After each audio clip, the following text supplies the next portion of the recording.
Сендер сияқты коучмақтар қыздардың барлығын ойларын не дейді улап бітірді дейді. Негізі қарап тұрсаңшы, коуч пен психологтардан не жамандық көрдіңіздер? Коуч пен психологтардың барлығын айтатыны өзіңді жақсы көр, өзіңді күт, өзіңнің жағдайыңды жаса, бірінші орынға өзіңді қой деп, осының барлығын қыз баласына айтып жатыр да. Бірақ қыз баласына айтып жатса да бұл әйелдерге жақпай жатыр да, Әрине өзінің қызына жаны ашмаған адам қалай басқа біреудің қызына жаны ашсын? Жаны ашпайды ешкімнің. Өзіңнің қызыңа сенің жаның ашмаса басқа біреудің жаны ашмай ма? Коуч пен психологтар қанша 3 жыл 4 жылдан бері қақсап жатыр ғой.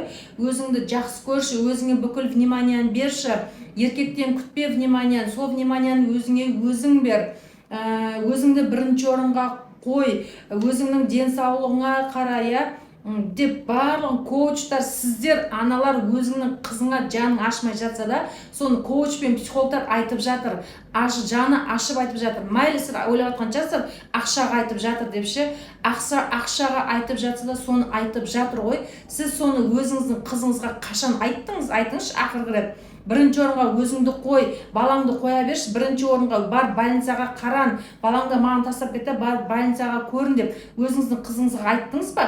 Бірінші өзіңді жақсы көр деп айттыңыз ба өзіңіздің қызыңызға? Айтқан жоқсыз.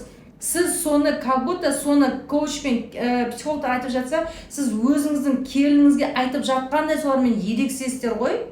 Сіздің де қызыңыз бар ғой, дұрыс па? Сіздің қызыңызға айтып жатыр ол. Дұрыс, сіздің келініңіз сол үйдің отымен кіріп күлімен шығу керек шығар сіз үшін. Кешегі Мадинаның ауылында көрдіңіз ба? Бір әйел Мадинаның сөзін сөйлеген жоқ. Сол Меркідегі ауылдағы әйелдің біреу Мадинаның сөзін сөйлеген жоқ. Барлығын айтатыны Мадияр жақсы жігіт еді. Олар жақсы отбасы еді. Мадинаның өзі кішкене бір жері кем еді, мінез нашар еді. Бір әйелдің сөзін сөйлеген жоқ қой. Барлығы Мадина туралы жақсы сөз айтқан жоқшы. Енді сіздер неге соншалықты коучтар жаман көресіздер? Ол біреудің келіні сенің қызың ғой, мысалы, сенің қызың да біреудің келіні болып жатыр ғой. Қайта коуч пен психологтар рахмет айтсаңыз, сонша қыздарға өзіңді жақсы көр, өзіңді күт деп шырылдап жүрген. Қыздарыңызды психологқа апарып көрсетіңіздер.